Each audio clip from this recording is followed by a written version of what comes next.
Yes, people, what's happening? Welcome back to the channel. Welcome to another live stream and welcome to your Thursday afternoon show, guys. And there is plenty to dive into as always. Make sure you smash the likes on your way in, subscribe if you're new around here, all of that good stuff. You guys know exactly what to do. Make sure you get involved in the chat. Any questions you've got, fire them in, guys. And yeah, just get your thoughts and opinions in, people. Packed show, guys. Latest on Liam Delap, Newcastle in the race for him now. They believe they've got a strong chance of getting him as well, particularly if they can offer Champions League football. You've got more updates on Dean Huijsen, and despite a flurry of reports yesterday saying that Chelsea are leading the race, Huijsen has not decided his next club yet, and Liverpool and Arsenal are still all there speaking to his camp, according to Fabrizio. We've got the latest on Kenan Yildiz as well. According to reports in France, Chelsea want to sign Yildiz and have made contact with Juventus and the players' camp. Plus, a move for Rafael Leao has been ruled out. Ben Jacobs saying that Leao is not a player that Chelsea are planning to pursue. So there seems to be a lot happening, guys. There seems to be a lot happening. We've got a massive game against Everton on Saturday as well. There's a lot going on, people. Yeah, the transfer madness has kicked off so early this year, April, and we're already talking about major dealings. And this is going to be a common theme, guys, I think, for this summer, given the Club World Cup, given there's going to be 2 transfer windows this summer, one open for 10 days before the Club World Cup, and then one is then closed for 10 days, and then it opens again. Not really sure what the thought process is behind that, but clubs are going to look to get their business done early doors. Early doors, people. We're going to look to get the business done. And Chelsea want most of their business done, most of their squad together by the time the Club World Cup starts. But let's start with the news about Dean Huijsen. But before we do that, let's say hello to a few people in the chat, and then we get to the latest on Huijsen.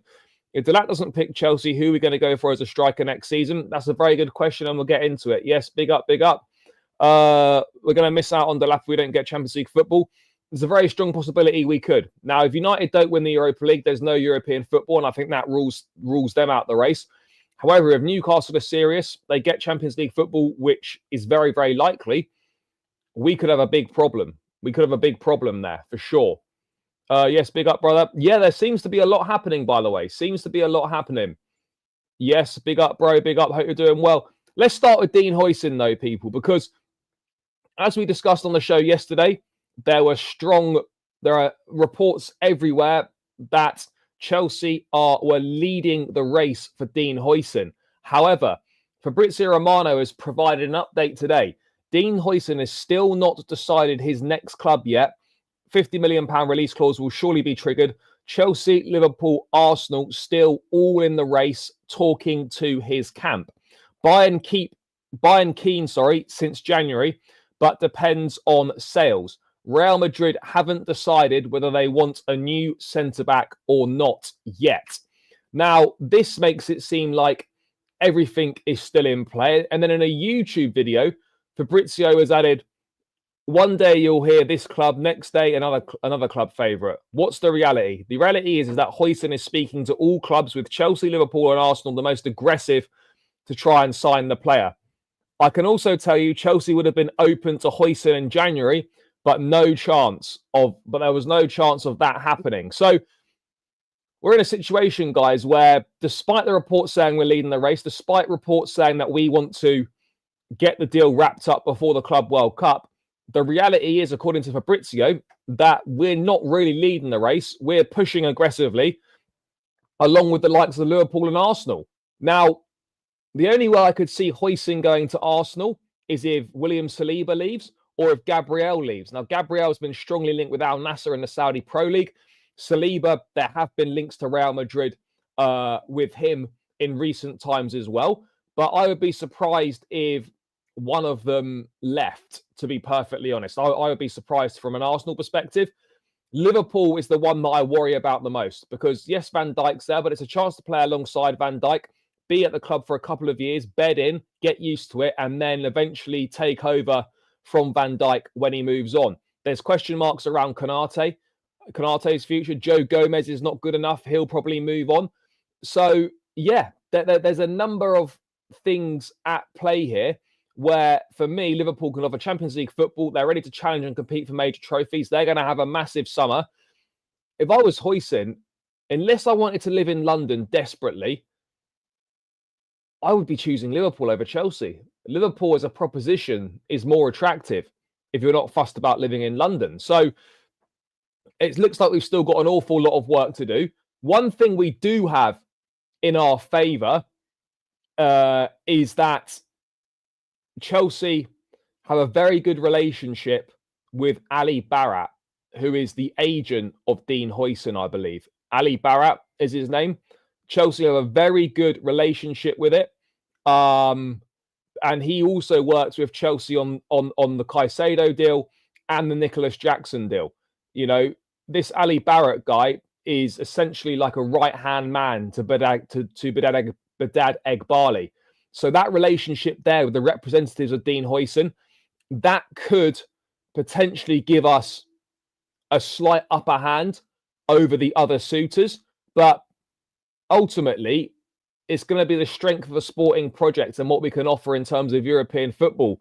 That's going to be the defining factor. Chelsea still think that they've got enough to convince Huijsen to come, even without Champions League football. I'm not sure I share those same thoughts, guys. I'm not sure I share those same thoughts. But we're there. We're in the race. And we've definitely got a chance. We've definitely 100% got a chance. But I'm just a little concerned that, like with Liam Delap, which we'll get into later, we could miss out. Because we have to be honest there. If Chelsea, Liverpool and Arsenal are the most aggressive pushing for him, Liverpool and Arsenal are more attractive propositions. Now, Huijsen's going to be looking at playing time. So he's probably going to play more at Liverpool than he would at Arsenal. He'll probably play he'll play quite a lot at Chelsea as well. There's no denying it. Liverpool playing with Virgil van Dijk is a big positive. Also, Champions League football guaranteed. Also, a team that is ready to compete for major trophies straight away.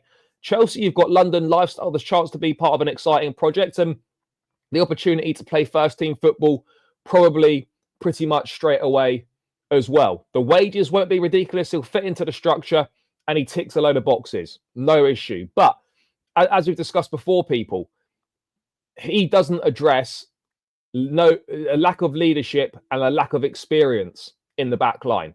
He does not address that. So you sign Dean Huijsen and you still have the same issues defensively where you've got no leader and you've got no experience. Now, if it's Huijsen and one more, different conversation, people. Different conversation entirely. There might be a lot happening, but is it strategic, balanced, well thought out, planned, or just opportunistic? Bro, it's probably just opportunistic, if we're being honest. I don't know the answer to that question. I really don't. And I'd love to know what we're telling these guys in the pitch to try and get them to sign. I would love to know what we're telling them, because right now I've got absolutely no idea how we're able to convince so many players to join the club. They're really interesting. A massive link for Dean Huijsen on Sky Sports News this morning. They won't give up on getting to Arsenal. Arsenal could definitely get him as well if they wanted to. If we get Dean Huijsen, how much wages are we going to put in? Not a lot, I don't think. He's not. He won't be taking a pay cut. That's for sure. He won't be taking a pay cut. We still have a problem with the leader option. Would it be Reece James or no? Look, you need more than one leader, but in terms of someone a commanding centre back to lead the back line, Dean Huijsen unfortunately doesn't tick those boxes. But yeah, guys, that's just a little mini update on Dean Huijsen in terms of what we were discussing yesterday. Despite reports that we're leading the race, nothing is done quite yet. But this Ali Barat link with Chelsea is quite interesting. Relationship between Badad Eghbali and Barrett. That could be a key factor here, guys. You know, we've already beaten Liverpool to Caicedo and Lavia. Could there be a third? Could we be coming, guys, for the third time? That sounded mental, but could we be coming to beat Liverpool to a player for the third time, guys. Is that where we're at? But the relationship with Ali Barrett is key, absolutely key, guys, to where we're at right now. So let's wait and see what happens. But this Dean Huijsen thing's going to be a very fluid situation. I think a situation that will probably be resolved either before the end of, well, in the next few weeks, or at the latest after the end of the season, pretty swiftly after the end of the season. But that is the little mini update on Dean Huijsen, people. Small update there. Would you take Gurhey and Huijsen in the team and sell Chalobah and Tosin? Yeah, I probably would. Yeah, if that was on the table, then yeah, I would take that. I would take that. For sure. Absolutely. Absolutely, I'll do that. And look, we need more than one. 100% we need more than one. But let's move away from Dean Huijsen and let's talk about Chelsea and this idea that the club are prepared to go for experience. And Matt Law on the London is Blue podcast has been dropping some serious facts here. Don't be saying, or don't allow that briefing to be put there and then not bid for any of those players, experience, ready-made quality, and then go and bid for Ekitike or Delap. If it's true, go and get Osimhen. Watkins is gettable. If you were serious, you'd at least ask the question on Kane. Now, this here is where Matt Law is talking absolute facts here. Because Chelsea can put this out. Oh, if the player's right, if the deal's right, we'd be prepared to sign an experienced player, offer more weight, break the wage structure and whatnot. Oh, we were interested in Van Dijk if he was going to become available. Oh, we would do this. We're prepared to do this. At the end of the day, it is all chat with no substance to back it up. No substance to back it up whatsoever. So you can say all these things. You can put those briefings out there that we are prepared to do a certain thing, but your actions will speak louder than words. And as Matt Law says here, don't put that information out there and then go and bid for Liam Delap, go and bid for Hugo Ekitike, and don't even bother trying for Osimhen. Don't even bother trying for Victor Gyökeres. Ollie Watkins, I'm not saying that's the answer, but that's an experienced striker, Premier League proven goal scorer who is there and would be gettable. Villa absolutely would sell Watkins this summer if the price is right. Harry Kane's got a £60 million release clause in his Bayern Munich contract, I think active from next January, I think. You go and ask the question. This is what serious football clubs do. I'm not saying you're going to go and get these players, but you get yourself to the table, you pull a chair out, you sit down, and you have a conversation with these players, with their agents, with their reps, and you see what you can do. You don't put this out there and then go and sign a Liam Delap and then go and sign a 19-year-old Kenan Yildiz and then go and do this and that, because you make us look like idiots. You make us look like idiots, and you take the fans for mugs when you say these things, and then you go and do the complete opposite. I'm not saying that Chelsea are going to get the caliber of experienced player we're looking for. But when you put that briefing out there, you damn well go and try and get those players. You prove that you're trying to get those players. Because at the end of the day, for me, it's just chat. It's just empty words. There's nothing more. There's nothing more to it than that. Until we see this acted upon, it's just chat. And I'll be honest, guys, from what we've seen so far, I've got no faith that we will go and get these guys. I've got no faith at all that we can land an Osimhen, that we can land a Gyökeres, that we can go and get the caliber and the experience that we need. Zero faith. But if you're a serious football club, you go and act like a serious football club. You get to the table. You target these players. Even if you think it's potentially out of reach, you go and ask the question. You have the conversation. You prove that you are serious instead of just dropping chat. And then when it comes to it, you're nowhere to be seen. Nowhere to be seen. And that is what I'm concerned about.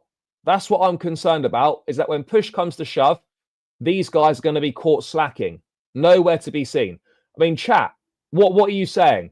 Do you honestly believe that Chelsea will sign experienced, ready-made quality this summer? Just give me a yes or no in the chat. Give me a little thumbs up or whatever you want to do.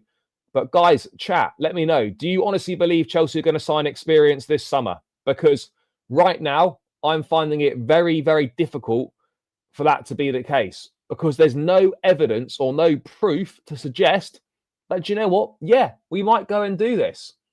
We might go and do this.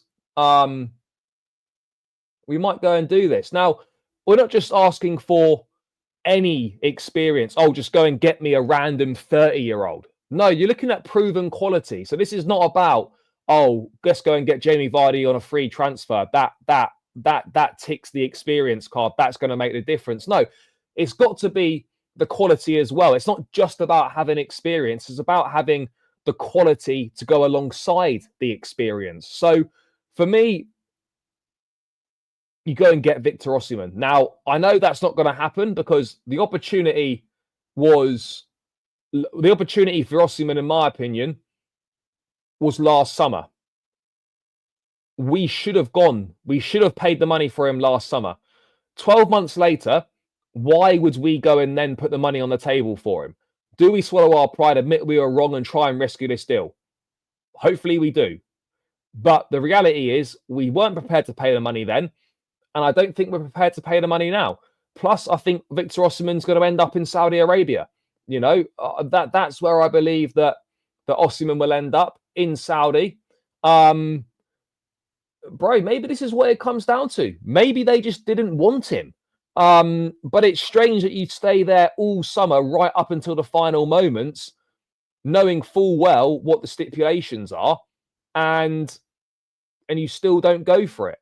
That's what I find a little strange, but who knows? But let's get to the table for Gyökeres. Let's go and let's go and do it. Yes, big up, mate. I hope you're well.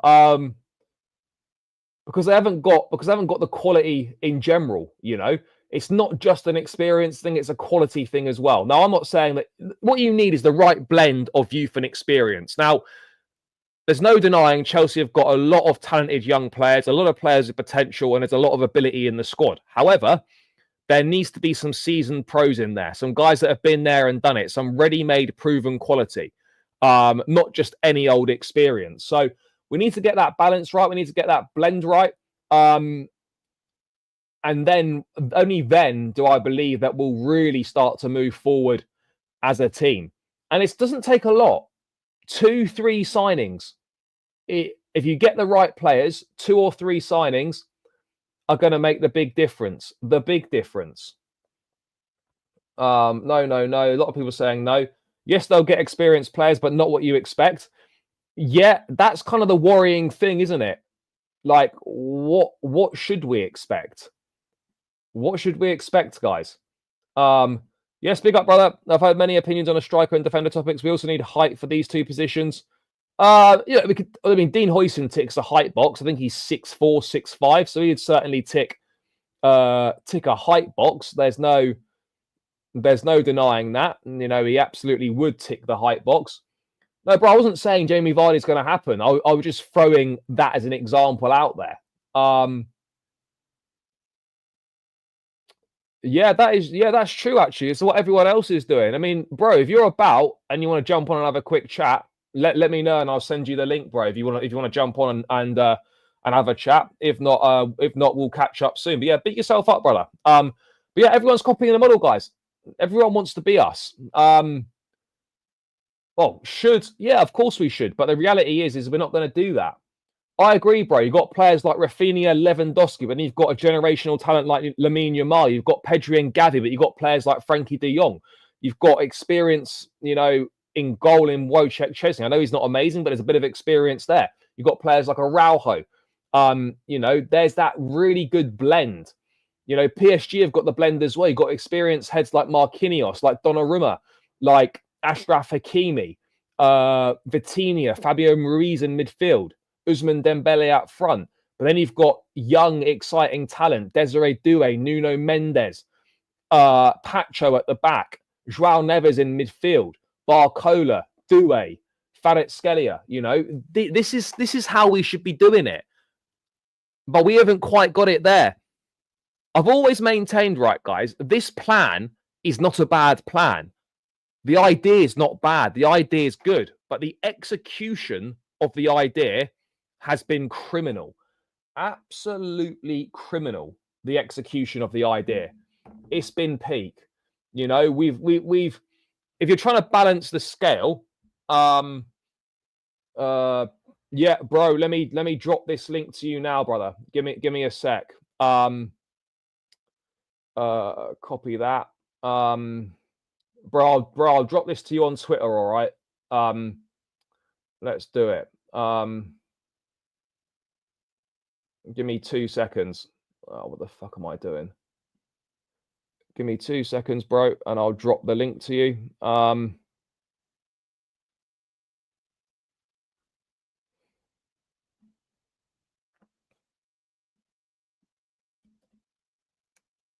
Let's do it. Right, link sent, brother.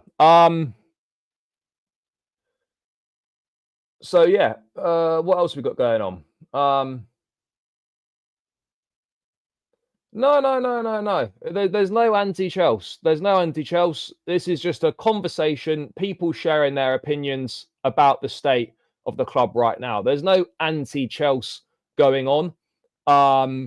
This is very much just people sharing their opinions, And at the end of the day, football is, you're going to have disagreements. You're going to have differing opinions, That's fine. Everyone wants Chelsea to do well. Some people have got different opinions to others. That's cool. It doesn't mean that anyone's anti the club or anything like that. Bro, how we doing? Yo, can you hear me? How you doing, bro? All good, bro. All good. What's happening? You good? Not too bad. Just popped on YouTube and saw you were live. So yeah, we're here.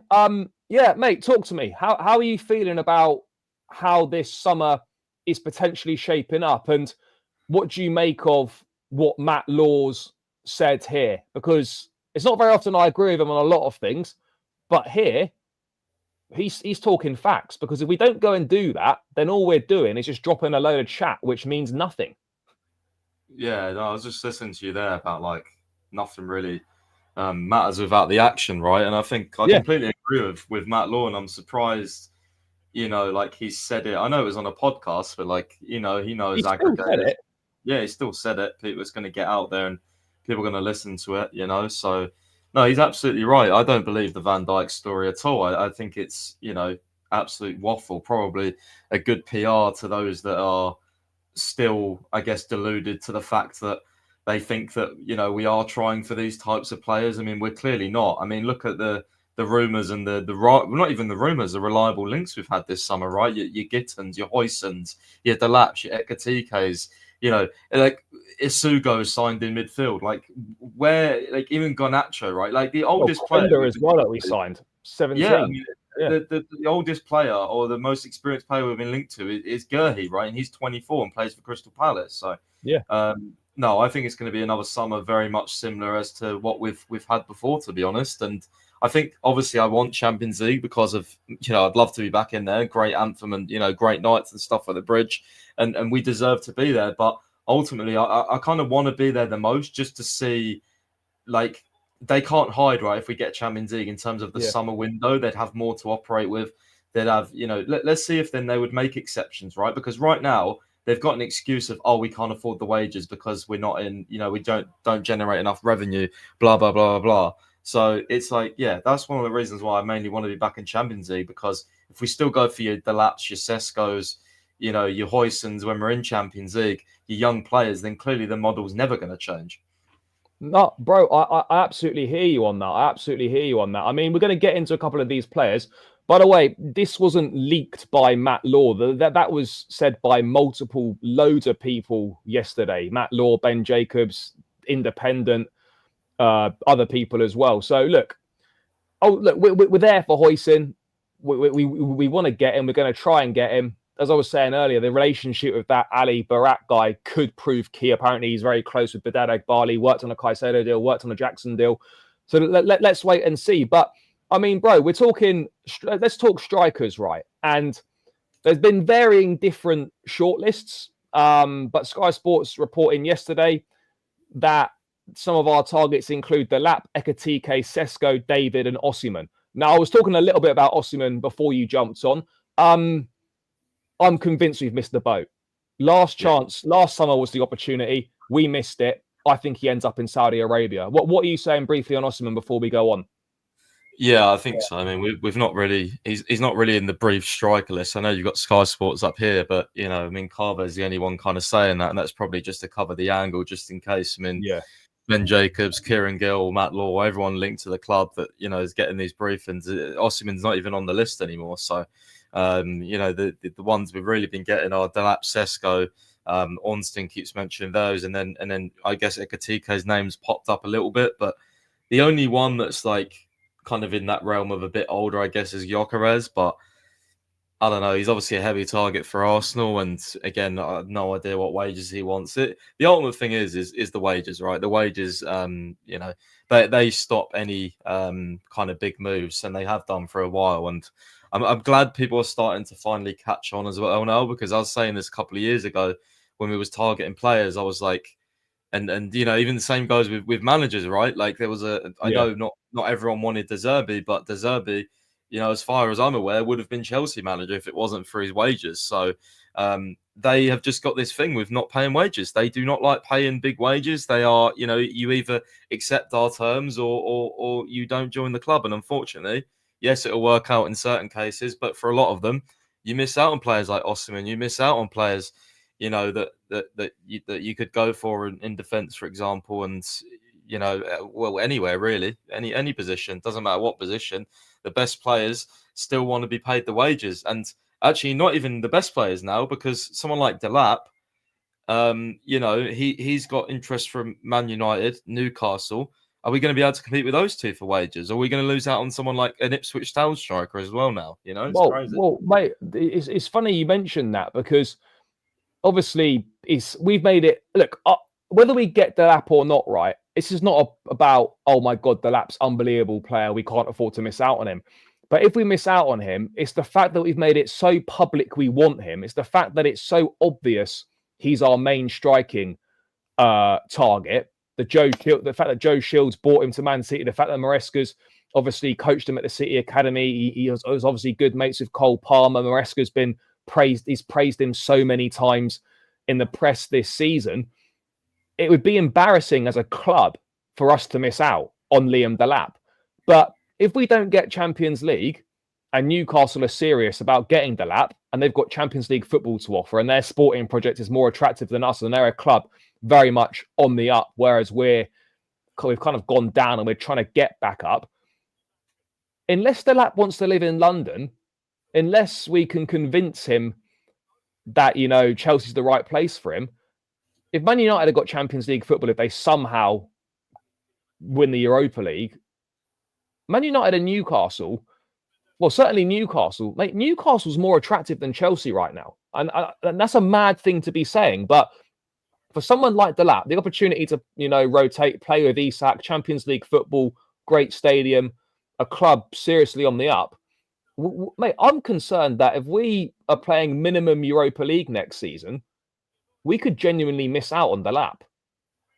Yeah, no, it's a big possibility. As you've said, when Newcastle come in, I think they're going to get Champions League football, at least one of the top 5 spots. So, I'd absolutely agree. And to be honest with you, I think it's not really a somehow if Man U win the Europa League. I think they probably will. So, I mean, it's crazy that they're going to finish, 15th, 16th, 14th, and probably get Champions League football. I mean, that would just be wild, wouldn't it? So, yeah, I mean, mate, what are your thoughts on Delap? Because I look at it and a lot of Chelsea fans, both of us obviously included, and others as well, we need a top level proven goal scorer. Now they're few and far between, and you've got to get the you've got to pay the wages for him. You've got to be able to offer the Champions League football, the total package. there's only 2 strikers on the market right now that take us to that level here, right? And that's Gyökeres and that's Osimhen. As we've discussed, Osimhen is not going to happen. Gyökeres, to be honest, he probably prefers a move to Arsenal. He'd probably prefer a move to Liverpool over Chelsea. And Gyökeres has not really been mentioned that closely with Chelsea recently. So if you take those 2 out of the equation, the list you're then shopping from is the drop in quality is quite big. And you've also got a situation where none of them are really needle movers or take you to the level you're looking for.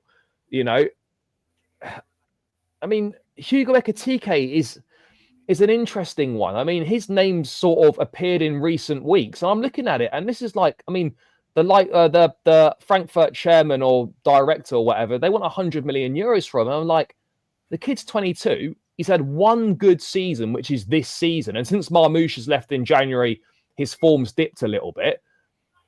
I mean, you'd be taking a serious gamble on him. I mean, I don't think he's different enough from Jackson to complement our squad well enough and to offer a different profile. I think he's a bit too similar to Nicholas Jackson. But, mate, this is about the 2nd or 3rd time I've seen Ekitike linked with Chelsea. I mean, do you look at that as a serious possibility? I mean, is that someone we're definitely interested in? I mean, I know his agent was at Chelsea's or Stamford Bridge for the Tottenham game. So that was obviously a few weeks ago now, but that could just mean he's doing the rounds while he's in London. Who knows? Might be meeting Arsenal. I don't know, but maybe even Tottenham. But yeah, I mean, it's definitely an option for sure. I just think, like you said, way too expensive. But the one thing I keep coming back to is what Maresca said a couple of weeks ago, how he wants literally like a clone of Nicholas Jackson. Well, that is Hugo Ekitike. So, you know, I agree with you. We need someone different to Jackson. We need a box striker. We need someone that it isn't like Jackson. You know, the only similarity I want to Jackson is the pressing, right? I want a box strike. I want someone that can head the ball. I don't want another flair technical player that can be all fancy. Put the ball in the back of the fucking net. You know what I mean? Like that's what I want, mate. I'm so fed up of like, these strikers that have got fancy names and nice hair, and I'm just like, just get me a proper striker. And someone that puts the ball in the fucking net. Simple. Yeah, that's why I like Liam Delap so much, because I think he's a traditional, you know, he's a bit of a bulldog. You know, like I think 12 goals for a team like Ipswich, who have probably their wing backs or Amari Hutchinson as their best creator. I mean, that's pretty ridiculous, to be honest. You know, so I could see Delap doing very well here. There is obviously question marks. I'd love an Osimhen or Gyökeres, but if it's out of Delap, Šeško, Ekitike, bring me Delap all day, because I think the other two, Šeško and Ekitike, could actually potentially be flops here, especially with the Bundesliga record. Mate, it's mad, right? With Bundesliga players, we haven't signed a single good one. And you look at Man City's record from the Bundesliga, and it's like Gundogan, De Bruyne, Marmoush, Vardiol, Haaland. Like they seem to pick the good ones from the Bundesliga, and when it comes to us, it's like everyone from the Bundesliga ends up being shit for us. So, yeah, I mean, Šeško's an interesting one because no doubt there's a lot of ability, 100%. The release clause is not ridiculous. I don't think the wages would be outrageous. He's a very unique profile. He's tall, but, you know, he's got a good shot on him. He scores all types of goals, good in the air. He's going to give you better box presence than Jackson. But then I look at him and I'm just like, I'm just not sure if I could see him being a success at Chelsea or if I could see him really fitting in. I'm just not sure if that's what we're looking for. Plus, I don't actually know how good he is. He's extremely raw. I draw like red flags with him because like he scores the hard, like he almost reminds me of Nunes a bit because he scores the hard goals and misses the easy ones. Yeah, so, you know, like people Jackson to a degree as well. Yeah, but like people will get fooled by like, oh, Šeško goal on Twitter, right? It's always like this 30-yard screamer. Yeah, because he's got really good long shots, but he's like side finishing, one-on-one finishing. You don't really see him score those like typical striker goals, if you know what I mean. Like what we struggle with is, you know, when we get down the wing, Neto crossing the box, we struggle with that. that anticipation, that movement, that it's like I don't know. I don't think Sesko really offers that too much. I mean, he would be a good box presence because he's tall, but that doesn't necessarily mean he's going to work. I mean, he's of a lanky frame. I'm not sure on the physicality that can always play a part when you come over from the Bundesliga to the Prem. Obviously, you've got the space aspect as well. You get much more space in the Bundesliga, more time to take your shots. There's all these little things that I think they've got to be very careful with buying a player like Sesko because, again, like I see Haaland comparisons in a way because of his running style. He's speed for someone. He's rapid. He's very tall. But then I also see Nunes vibes where I'm like, not the best finishing, not great on the ball. Doesn't really like a lot of transition goals. I'm not convinced for the money, mate. I'm really not. I don't think. I kind of think he'd be like Jackson in the sense of like, I feel like we might get stuck with him for a few years and Jackson, and it's like, yeah, they're all right, but they're not quite there. Like, can we just make this the summer where we get that non-negotiable? He's going to get us 20 Premier League goals, and there's no doubt about it. Like, I don't like Osimhen. I know he's on such big wages, but he is the guarantee. Like, he is. Like, just look at the goals he scores, man.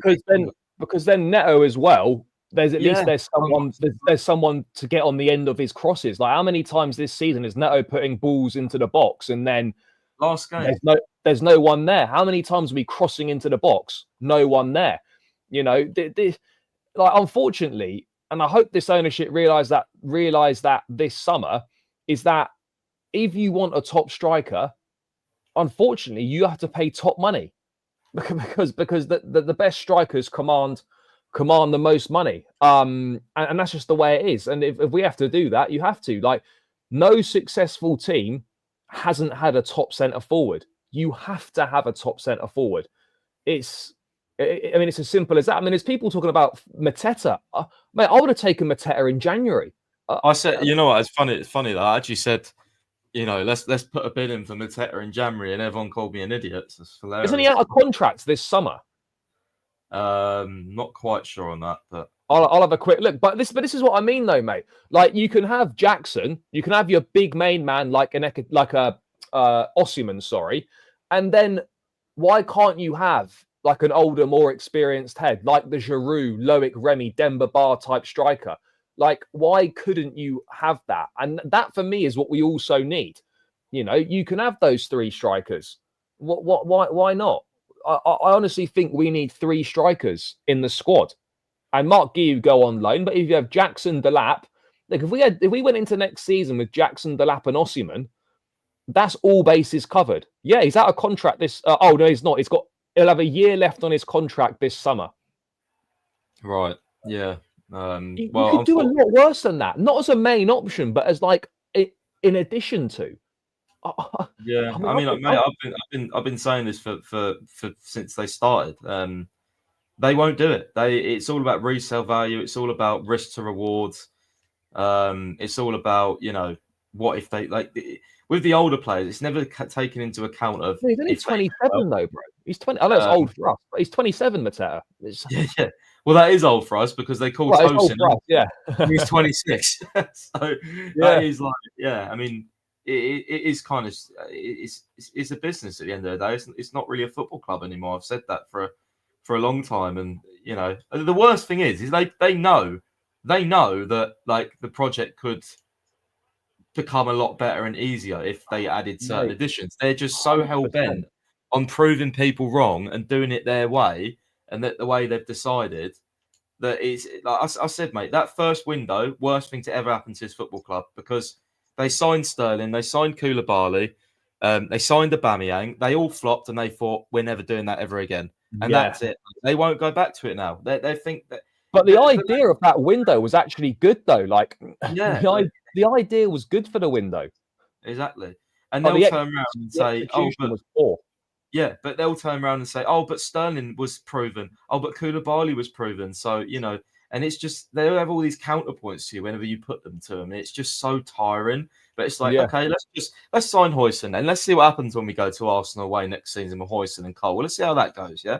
Because we know what way it will go, mate. We're not like that's the thing. It's just I just don't get it. They're obsessed with kids and projects and what he can be in 2 years, and their other favorite saying is well, not a saying, but like their other favorite thing is like, but they'll be 1 year older next year. So someone quoted this to me the other day, mate. Yeah, but that's not. But that's just not. But that's okay. Yeah, they will be 1 year older. So, yeah, someone quoted to me this the other day. I said, so Colwell, I said, I think Colwell needs a lot of help next to him, right? I think he needs an experienced leader. You know what someone quoted to me? Someone quoted to me, yeah, but it'll be his 4th season in the Premier League next year. He's experienced. I was like, that doesn't mean you're experienced. Like, first off, he had one at Brighton. Like, it's not, like, he's still a learning curve. Like, that's not. And do you know what as well? Like, and like, we'll get on to centre backs in a sec. Just wanted to touch on a couple more strikers. Do you think there's anything? I mean, part of me still thinks we could sign Delap for 30 mil and then get Jonathan David on a free as an opportunity in the market. Now I know when we spoke before in the group chat and stuff, bro, you're not like a huge fan of David. He's a goal scorer and he scores goals. He'd be free. Is this something you could maybe see us doing or looking at? Because he keeps getting mentioned by Sky. I'm not really seeing him being mentioned by too many others, but he seems to keep being brought up by Sky. And for someone on a free transfer, there's a potentially pretty good sign in there. Yeah, look, for me personally, I would say no. I'm not a fan of him. I think, he does score goals, but why is it taking him so long to move? Right, he's been scoring goals. Like, it's something clearly not like it's put clubs off for him for all this time. I feel like he'll want a hefty signing bonus as well. So even though it's technically free, it probably would cost you 15-20 mil. So it wouldn't be a bad, like, I guess a bet to place on someone, but I don't think we'll go for him, to be honest with you. And I mean, hopefully we don't, because I just don't rate him, to be honest. I think he's a terrible footballer. I mean, I just don't know if it's it's scoring goals in League One, but I don't know if he'd be able to do it in the Premier League. I'm just there's something off about him, mate. And I think it's just weird how no club's ever signed him, right? He gets pushed to clubs every summer and he never ever moves. It's strange. Yeah, no, I hear you on that. And just one other, I'll just get to this in the chat and then one more.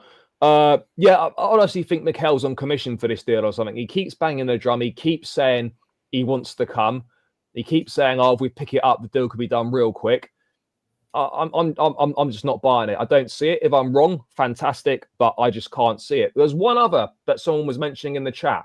How serious do you think? I mean, obviously, this is going to depend on what European competitions ourselves and Strasbourg end up in. If we both end up in the same one, this can't happen. But if we are in different comps, how serious do you think interest is in Amiga, whatever his name is?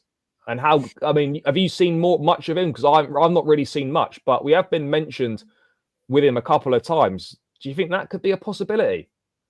I mean, knowing this club, yeah, but I really hope not, because we have Mark Guiu, who I think is a good prospect, and if you want to have a young striker, just go with Mark Guiu, right? Yeah, even Tyreek George is playing up front now, so I don't think there's any need for him. Let him develop at Strasbourg and then do whatever, right? We don't have to bring every Strasbourg player over, but I think I haven't watched too much of him, but I know like Alex Goldberg has, for example, they do all the watch-alongs, right? They stream the watch-alongs and they're like, no, like he's so raw, he's not Chelsea level. So, I wouldn't get him, to be honest. Yeah, no, bro, I hear it. Man, I wanted to move on to centre-backs, because that seems to be one area of the pitch where we've signed quite a number of centre-backs over the last few years, but it feels like there could be a massive, massive shake-up at the back over the summer.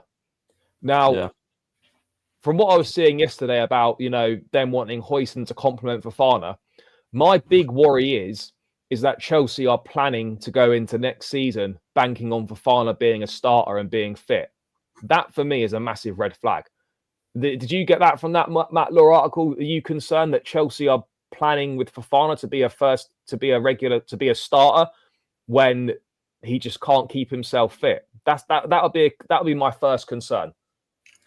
It did sound like that. I mean, they did it this season, right? And it didn't particularly work out great. I think the problem is Maresca really, really likes him. So It's like, I think we all like him, but his injury record is just awful. It is. I mean, you can't plan with him. I mean, we shouldn't have been planning with him for this season, and I think that should have been the proof, right? You give him maybe risk this season, but you know how it's gone. I think it's an interesting one though, because I don't think.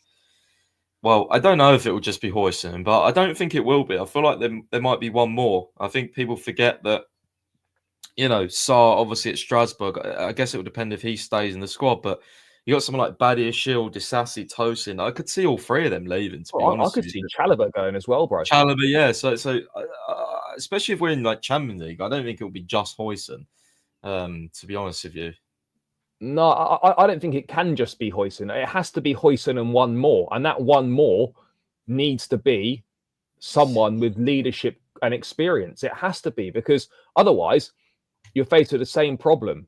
No leaders, no experience, again, going into another season. Now, if you look at the centre-backs we've got, right, Fofana will be here next season. I imagine that Colwell will be here next season. We can discuss him in a second. I imagine Fofana and Colwell will definitely be here next season. Other than that, though, mate, I'm not sure what centre-backs are going to be here. Because as we've said, look, Disasi's definitely gone. If an offer came in for Tosin, 20, 25 million, I think we'd take it. There's question marks over Badia Shield. Yes, Mamadou Sarr's coming in from Strasbourg. You've got Ansel Mino, who I think will certainly go on a loan. What do you do with Action Pong? Does he stick around as a right back, or do we send him out on loan? I mean, mate, we could have a situation where 3, 4, 5 centre-backs could leave this summer. I mean, are you surprised, given the amount of centre-backs we've bought, that we still don't really have any standouts? Yeah, I said it recently, mate. I think centre-backs probably one of the worst groups as a whole. I think it's extremely average everywhere, especially because Colwell hasn't, so far turned out to be the player that many thought he would be after getting released from Poch's shackles at left back. So, yeah. I mean, you look across the board. I think Badia Shield, his hype's way done. He's not the same player as he was when he first joined. He's barely playing either. Yeah, so he'll probably want to leave. Disasi's crap. I like Achimpong, but I don't think he's a centre back. I think I'd like to see him play as a right back, but then you got the Maresca weird inverting fetish to deal with. So Tosin, I keep going back and forth with Tosin. Sometimes I watch him, I think, yeah, he's a nice squad player. Sometimes I think he's absolute pony. So I don't really know. Choice centre back, I'd probably keep him if he was a fourth choice. Yeah, I think I probably would. I mean, he's decent in the dressing room, it seems like, as well. But I'd definitely get rid of Disasi and Badia Shield in the summer. What about Chalobah? Would you? I mean, the club are probably going to. Well, I think they'll try and sell him again. Would you keep him as a squad player? No, I'd probably get rid as well. To be honest, I don't think his return has been as good as I had expected. Yeah, no, that's fair enough, bro. I mean, so people are mentioning in the chat Vega. What do we do with Vega? Because obviously we signed Vega as a utility player, right? But predominantly with the backup left back option in mind to Mark Correa. And then Vega decides, actually, I want to play as a centre back because that's where I'm playing for Portugal, and that's where my best chance of getting into this team, getting into the World Cup is going to be. He's playing centre back for Juventus. He's not done that badly. Can you see a situation where Vega can get the minutes at centre back that he wants to get into the World Cup squad? Because I can't see it, mate. I cannot see Vega getting the minutes he wants at centre back. No, I agree. I think he'll probably go as well, and we'll probably double our money on him. In fairness, I mean, not everything, but maybe use him in a deal for that Yildiz who had been linked with yesterday. I'm not sure, but yeah, I mean, no, he won't get the minutes, and I think that's probably why you got those links to like Jarell Hato, because he is similar to Kukurea in terms of left centre back, left back off the ball type thing, inverted. I think for Ajax. So I think Vega, the idea was better than reality, which is kind of like our squad planning, funnily enough, on a whole. Yeah, this is exactly it. I mean, I don't even think Vega's a bad player, but I just find it funny. But bro, when we signed him, surely we didn't tell him he was going to be a centre back. we can't have done. I don't know. Like those reports were kind of weird, to be honest, because they kept changing. Like I'm not sure whether for some reason the club wanted him out and put that out there. I'm not sure. It was kind of strange. It was weird, wasn't it? And then Vega does see his long-term future at the club, and then it's Chelsea don't want him. Oh, but actually Vega wants to go and play, but then he does want to come back. Like it was all weird. Yeah. I mean, I don't really know what he wants, but ultimately, if he wants to play at centre back, he's just not going to get the minutes that he needs to make the World Cup squad if that's his aspirations. He's not going to get that at Chelsea. I mean, before we get to Colwill, bro, Anselmino, straight loan, surely. I mean, I'm annoyed that we didn't give him that loan to Marseille. And we just didn't bother with it. We should have done that. I mean, this brother's he's not even played, has he? So, mate, forgot we had him. Honestly, forgot we had him. Yeah, I mean, surely he's going on loan next season. He must be. Yeah. Well, surely. I mean, if he stayed, then that would be like what they do. What was going on? It would be a bit of a mad one. I mean, but I just want to touch on Colwill quickly because there's a lot of criticism of Colwill, and look, rightfully so, in terms of his performances haven't been that great this season. And certainly when Fofana's been alongside him, he's played much better, no doubt about it. But yeah, he's struggled. However, I think a lot of people also forget that the guy's 21. How many centre-backs at 21 of the finished article are like unreal? Like there's still a long way to go in his development.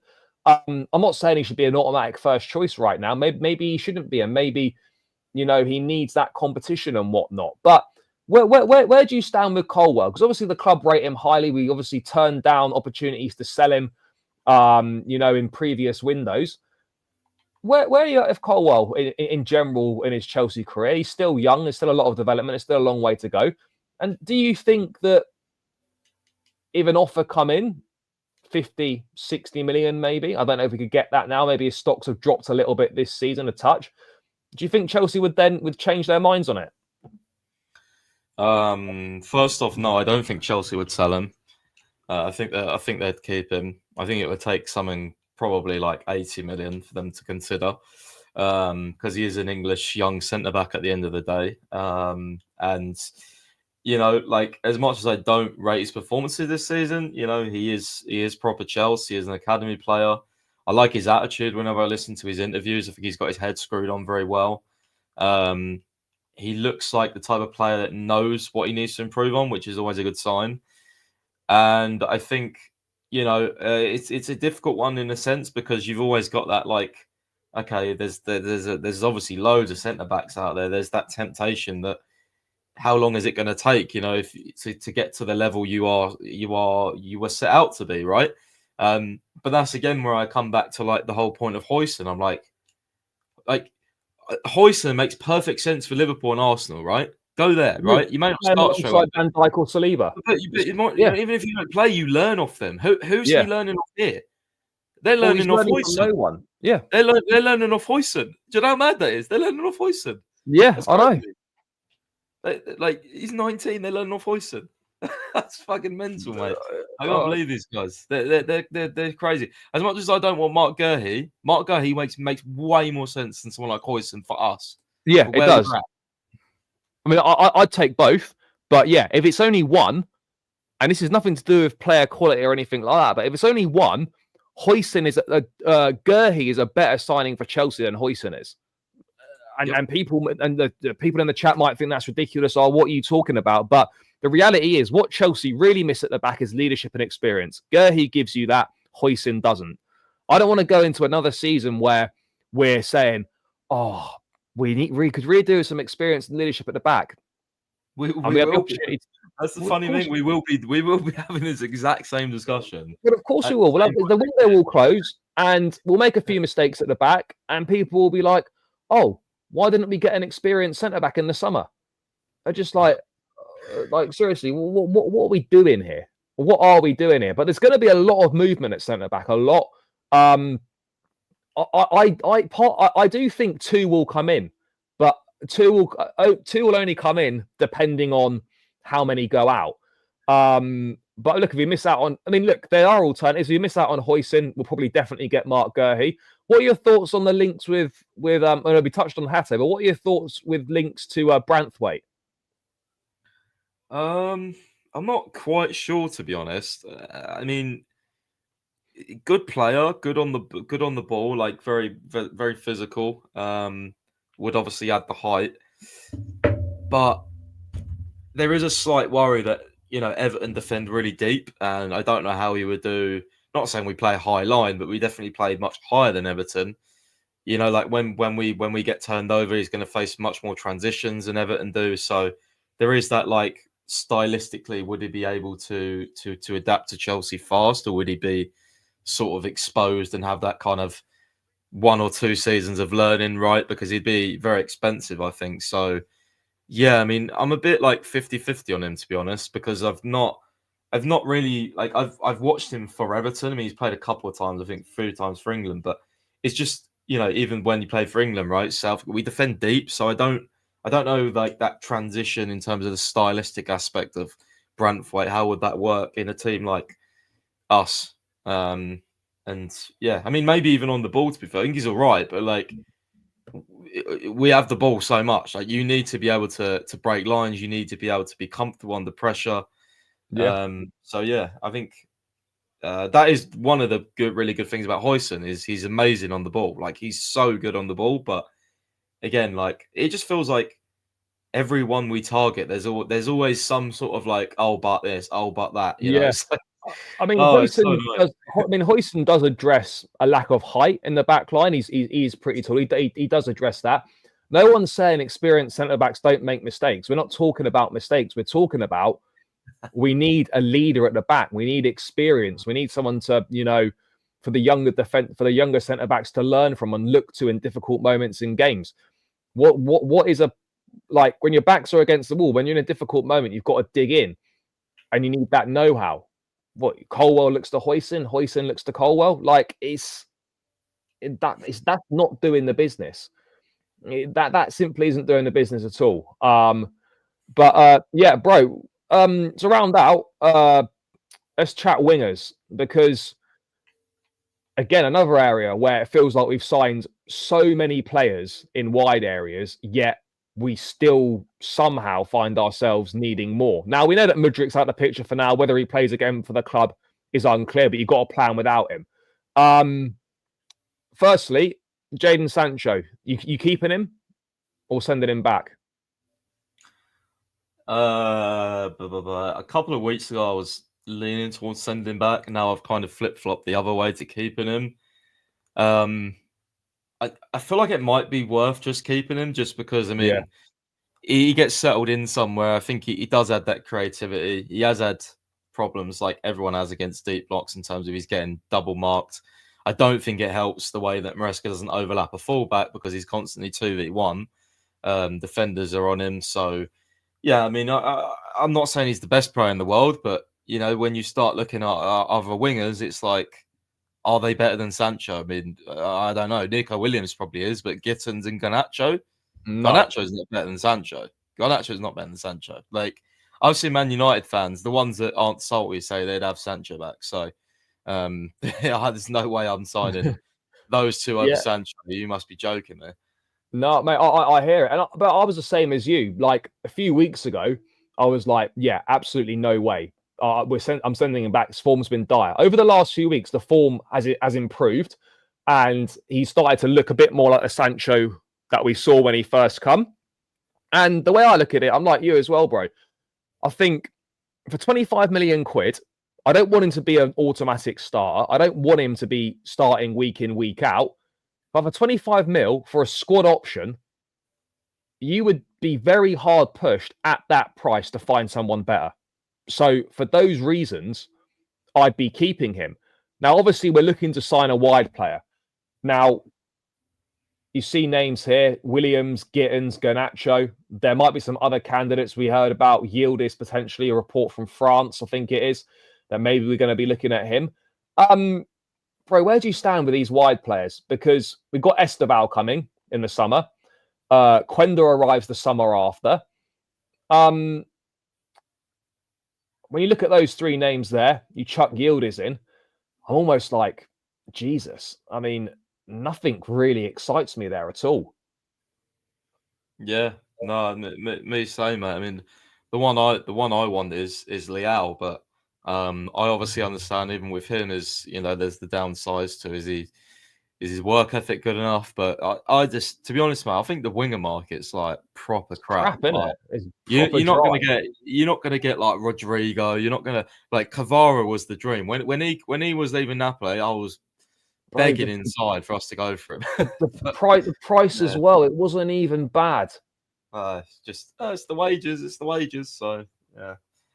No, I think we'll end up with another one or two young wingers that are again potential, talented. But what's the point though? Because you've got Esteval and Quenda are that. Why would you sign again?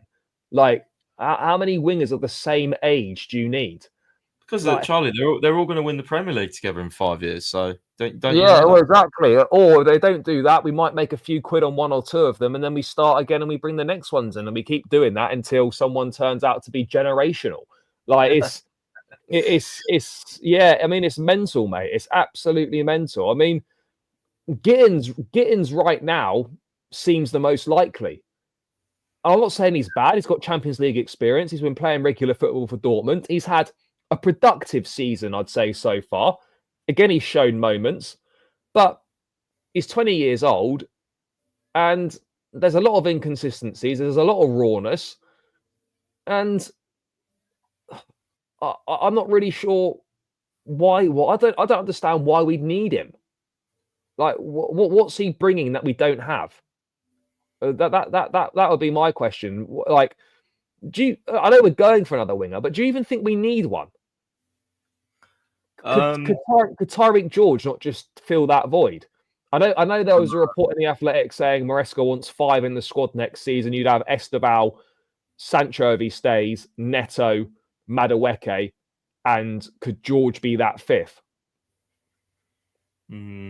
No, although when you list them ones, it's like actually that's quite a lot. It's still we're lacking quality or we're lacking know-how and experience again. Yeah, that's probably why I would go for someone like Leao, right? Because I think he's a nice mix within that group. But I do think we need another winger. Yeah, probably wouldn't be surprised if Tyreek goes on loan somewhere next season, maybe in the Premier League, play regular football. But yeah, I do think we need another winger. I'm not particularly infused with our wingers this season, to be quite honest with you.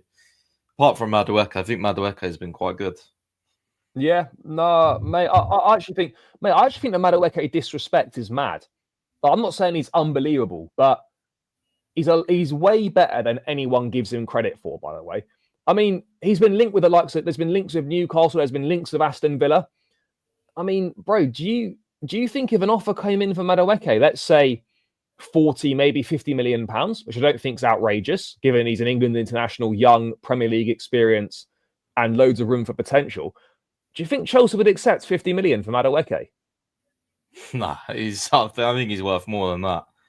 Yeah, he's worth more than that. Yeah, but if an offer come in that met Chelsea's valuation, do you think they'd take it? Probably. Yeah, probably. Yeah. Yeah. It's a bit of a worry, that. Yeah, I wouldn't though personally. I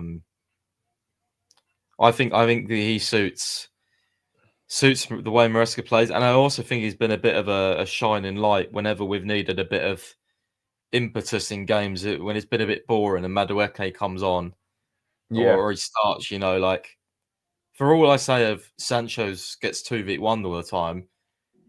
Madueke gets 2v1. He just runs at him. He just makes something happen. You know, even if he loses the ball, he at least takes people on. He tries. So he really does push the boat in terms of trying to make stuff happen when the game's really boring. And I really love that about him because it's just there's something, you know, mate. Some of our games, there's nothing happening. Like there's side to side, you know. Past the games, pretty much all of them at the moment. I mean, you know, all of a sudden, if Madueke is on the pitch and you get the ball out wide, he might pass it back into Palmer, but he'll make a run in behind or he'll take someone on. So, yeah. No, bro, definitely as well. Sure. Yeah, no, bro, I hear it. Guys, 87 likes, over 140 in the building. Get this up to 100 likes, guys. Please smash the like button. Please subscribe if you're new around here as well. We'd greatly appreciate it. We're going to go another 5-10 minutes tops, and then we'll round this one out. Yeah, I mean, bro, what are your thoughts on where Esteval's going to fit in next season? Because look, I think we're all excited by his arrival. Actually, turns 18 today, funnily enough. I think we're excited by the arrival. There's a lot of hype. But one thing's for certain, Chelsea cannot put Esteban in a position where he's expected to contribute from day one. That's not fair, and he's not ready for that, in my opinion. What are your thoughts around Esteban arriving? And mate, what role do you see him playing next season? Because for me, he should be a squad player that starts a few games here and there, plays cup games and whatnot, and we gradually build up his minutes as he gets used to life in England, the Premier League, the whole massive change from Brazil. Part of me worries, mate, that one, the freedom and creativity he plays with will be coached out of him because of the system. And then secondly, I'm concerned that they're going to expect him to contribute from day one. Yeah, I mean, I actually have a little bet on with someone that Esteban will start one of the first 3 Premier League games.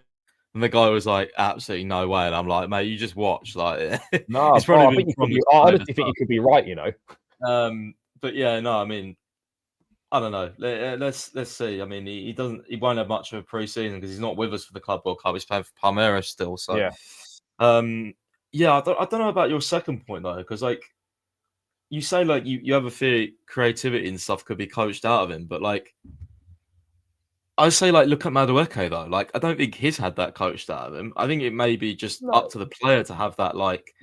Like, I don't think Maresca's good. Like, you know, all these quotes about, oh, I'll take Endo off if he passes backwards. Are you chatting bollocks, mate? No, you won't. It doesn't mean he doesn't literally mean that. And like, I get what he's saying. Like, more, he wants them to stick to the plan as much as possible. But the amount of people that took that literally was mental. But I mean, how do you see him doing, mate? I know it's obviously it's quite hard to tell, but I mean. Do you think he could? Do you think he's going to contribute next season? He's obviously definitely going to be in the squad. There's no chance he goes on loan.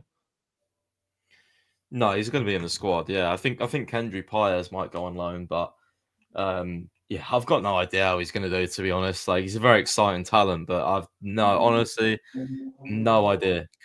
Could go one way or the other. Who knows? He could be completely not ready, or he could be, you know, sensational and be, you know, maybe one of not faces of the Premier League, but someone that, you know, is talked about a lot, you know, sure. Where do you think he plays best? Because we've had his agent in the last couple of weeks saying that one of the big reasons he chose Chelsea is he's going to get an opportunity to play as a 10.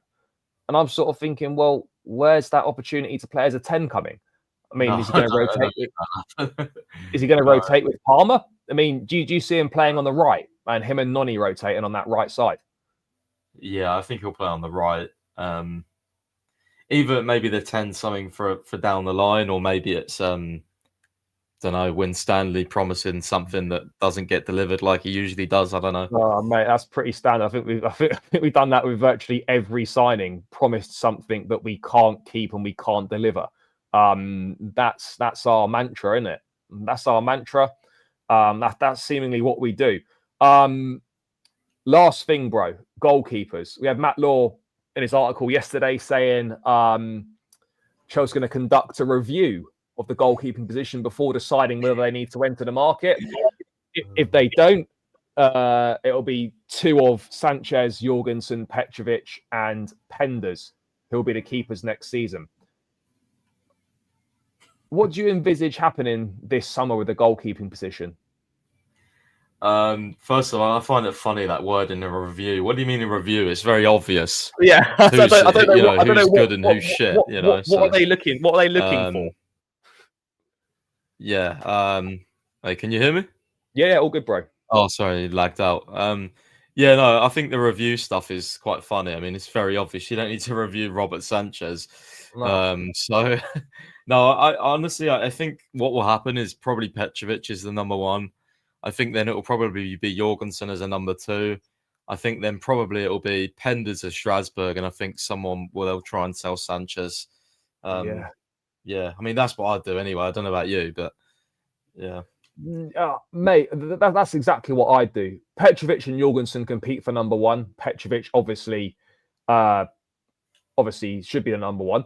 I mean, mate, if it was me, if we had a better second choice goalkeeper, or if Penders was a bit older and a bit more ready, I'd almost rather send Jorgensen on loan to Strasbourg because I actually think that could be more beneficial for him, like it's been very beneficial for Petrovic this season. A season on loan at for Strasbourg with Jorgensen could also be beneficial. My only issue with getting rid of Sanchez, I mean, say issue, bro, can you see a market for him? Can you see actually anyone paying money for him? We'll have to take a hit on him, but I hope. Oh, we're not getting 25 mil, no chance. No, so hopefully someone from maybe Spain or Saudi Arabia would save us. If you're about, that'd be nice. Yeah, no, it'd be hard to gain a market. I think that's what they've tried to do, funny enough, this season, is create a market for him, and it's probably backfired because they'll probably point to some data on save percentage or some nonsense. Yeah, that's where the stats are so misleading, isn't it? Like people go, oh yeah, but he's good with the stats. I was like, yeah, but if you watched him with your eyes, how many mistakes that he makes? Yeah, his saving stuff is not that bad, but that's all cancelled out by how shit everything else is. The only stat you need to know is he's made the most errors leading to a goal of anyone in the Premier League. So that's the only stat you need to know. Exactly. I mean, mate, for sure, other clubs are looking at Petrovic. We signed him for what, 13, 14 million? We would be in line to probably more than double our money. Do you expect any bids or any offers to come in for him this summer? Well, I think it will come down to, if Chelsea say you're number one, then I think he'll stay. But if they say that you're competing or you're number two, then I think we'll probably be looking, to probably sell him for 25, 30 million and, cash in on that. I don't know who we would go for if we did try and sign a keeper. I know Maignan got 1 year left on his deal, but again, he's the only injury-prone keeper in football history. So some ways, the guy's always injured. Yeah, I don't know how it's possible. I mean, what is that about? I mean, just briefly, what are your thoughts on Penders? Obviously, he's young. He's 19. He's kind of just got into the Genk first team keeper partway through this season. I think he's done reasonably well, kept a few clean sheets and that. Do you think a Strasbourg loan for him is the next logical step? Yeah, because I think developing on the ball, playing in a European league, I think would help him. I think it's maybe a season too early for Chelsea yet, but I mean, he's doing well there. He saved a penalty last night. He's doing well. Yeah, he's doing well, and I don't know, like everyone was like taking the piss out of him being like the next Courtois. Like there is scary similarities though when you think about it. Like the size of him, even the look of him, right, where he's come from, like it's kind of scary. How he does. To be fair, though, he could region.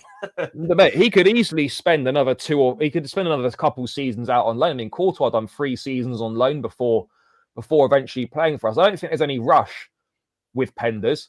But you're right though, the goalkeeping market's not great as well. I mean, what do you think when you see Man City pushing for Diogo Costa? That's someone that we should potentially be looking at as well. But I mean, do you think we should be looking at that deal? Do you think just give City a free run at him? It's a weird one because I really liked him in the Euros, but apparently he's been really bad this season for Porto in the league. So I don't know. Apparently he's really fallen off. But yeah, I mean, I don't know. The keeper market's not amazing. I always wanted to see Oblak in the Premier League, but I just don't think it's too much money, isn't it? Yeah, that's the thing, mate. You want to go for an older keeper, a Martinez, someone like that. It is going to cost you money and wages, and it terrifies me. Martinez has been making quite a few mistakes this season. He has, yeah. It's not the best of markets. It terrifies me though because if they do go for another goalkeeper, who are they going to pluck out next? You know what I mean? Exactly, mate. Pretty much every goalkeeper they've signed, they've got wrong. Exactly, pretty much. Well, yeah, pretty much. I mean, look, Jorgensen might turn out all right, but I think from what we've seen so far, it's clear that he's not amazing. Petrovic has been decent. Let's see if he plays next season, what he's like. But yeah, I mean, that's the thing. We get a new keeper, great, but I don't trust these guys to bring in someone that's actually going to be top drawn. I tell you what, mate, thank God we didn't actually end up with a Nana. Imagine if we had a Nana and Sanchez as our 2 keepers.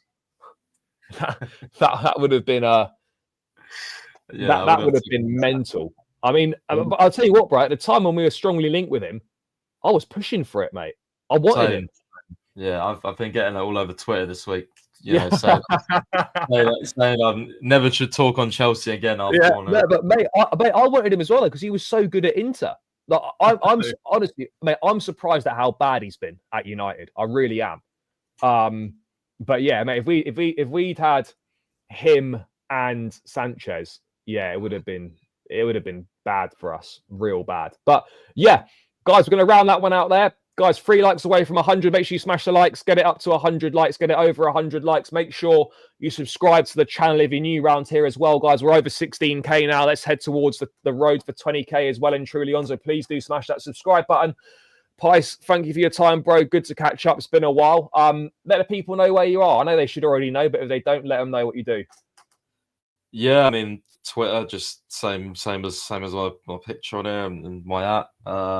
Playback streams as well. We do those before the game. That's Chelsea Central on playback.tv. It's a streaming app, which is, kind of similar to YouTube, to be fair. So it's quite fun. We do over there. And yeah, Chelsea Unfiltered on Spotify, podcast every Tuesday with Lawrence, as you guys might know. So yeah, you guys might know him. So that's always fun. And yeah, been nice to catch up, bro.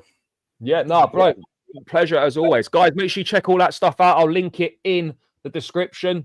As I said, chat, big yourselves up. Thanks for getting involved as always. Enjoy the rest of your day. I'll be back tomorrow with more Chelsea news. Let's see what the next 24 hours or so has got in store for us. But yeah, as always, guys, enjoy the rest of your day. Up the Chelsea, and we're out.